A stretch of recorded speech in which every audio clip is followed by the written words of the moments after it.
Hello guys, আমার life পথ YouTube চ্যানেলে তোমাদেরকে স্বাগতম। চলে এলাম আমি আবার একটা নতুন ভিডিও নিয়ে। তো আজকের ভিডিওটা হচ্ছে আমার MT-15 জন্য আমি ক্যারিয়ার অর্ডার করেছিলাম, আর কি অর্ডারটা চলেও এসছে। তো 7 দিন হয়ে গেল এটা লাগাতে পারিনি। আজকে যেহেতু সানডে, তো আমি এটি ইনস্টল করব। তো এটির কোয়ালিটি ছিল বেশ ভালো কোয়ালিটি। তো বেশিক্ষণ সময় নষ্ট না করে আমিও বেরিয়ে পড়লাম ইনস্টল করার উদ্দেশ্যে। তোমরা যারা MT-15 ইউজ করো তারা খুব ভালোভাবে জানো যে MT-15 রাইড করার সময় একটু স্পিডে চালালে পেছন থেকে অনেক কাদা ছিটিয়ে জামা কাপড়ে লেগে যায়। তাই আমি ভেবেছিলাম যে ক্যারিয়ার অর্ডার করব। দোকানে গিয়ে ঘুরে এসেছিলাম, দোকানের দাম অনেক বেশি নেয়। আমার এটি ছিল মক্সিলার, আর চাইলে এটি ফ্লিপকার্ট থেকে তোমরাও অর্ডার করে নিতে পারো, কোয়ালিটি বেশ ভালো। তো তোমাদের সঙ্গে কথা বলতে বলতে ফাইনালি আমি দোকানে পৌঁছেই গেলাম।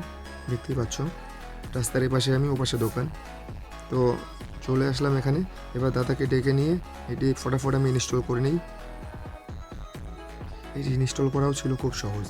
ব্যাস সিটটাকে খুলতে হবে, সিট খোলার পর 4টা নাট বোল্ট থাকে, সেটা খুলতে হবে। খুলে এমনিতেই নর্মালি ইনস্টল করা যায়। তোমাদের কাছে যদি রেঞ্জ থেকে থাকে তো তোমরা এটা বাড়িতে বসেই ইনস্টল করে নিতে পারো।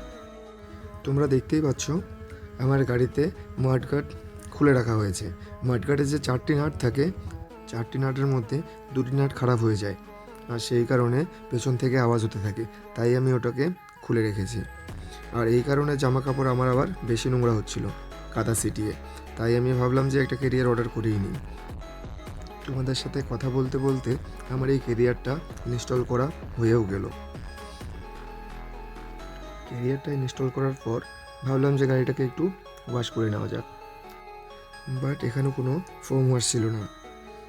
আর ভাইটি বলছিল জল আর শ্যাম্পু দিয়ে নাকি ও খুব ভালো করে এটা ওয়াশ করে দেবে। তো জানি না এই ভিডিওগুলো কেমন হচ্ছে। যদি কোনো ভুল ত্রুটি হয়ে থাকে আমাকে কমেন্ট করে জানিও, আমি যতটা পারবো শুধরে নেওয়ার চেষ্টা করব। আর ফাইনালি আমার বাইক ওয়াশ করা হয়ে যায়। তারপরে আমার বাইকের ফাইনাল লুকটি একবার দেখো। যদি তোমাদের এই ভিডিওটি ভালো লেগে থাকে তো লাইক, কমেন্ট, শেয়ার এবং সাবস্ক্রাইব করে দিও। আর পাশে থাকা বেল আইকনে ক্লিক করে রেখো, যাতে আমি ভিডিও আপলোড করার সাথে সাথে তোমাদের কাছে নোটিফিকেশনটি পৌঁছে যায়। ভালো থেকো, টাটা।